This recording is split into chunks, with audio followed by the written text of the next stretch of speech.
আজ রান্না করব একদম সিম্পল নিরামিষ। আজ হচ্ছে পূর্ণিমার, সাথে আবার গ্রহণও লাগবে, তাই একদম পিওর ভেজ থাকবে আজ। ঘরে যা যা সবজি ছিল অল্প অল্পই নিয়ে নিয়েছি। সবজিগুলো দিয়ে হলদি দিয়ে দেবো, লবণ দিয়ে কিন্তু ভালো করে ফ্রাই করে নেব। তারপরে দেখুন অল্প হয়ে গেছে। তারপরে দিয়ে দেবো জল, জলটা দিয়ে কিন্তু ঢেকে দেবো।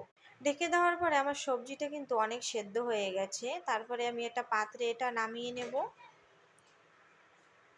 তারপরে ওই কড়াইতেই নিয়ে নেব তেল। সর্ষের তেলে দিয়ে দেব পাঁচফোড়ন। পাঁচফোড়নটা দিয়ে কিন্তু অল্প অল্প সবজিটা আমি দিয়ে দেব, একসাথে কিন্তু সবজিটা ঢেলে দেব না।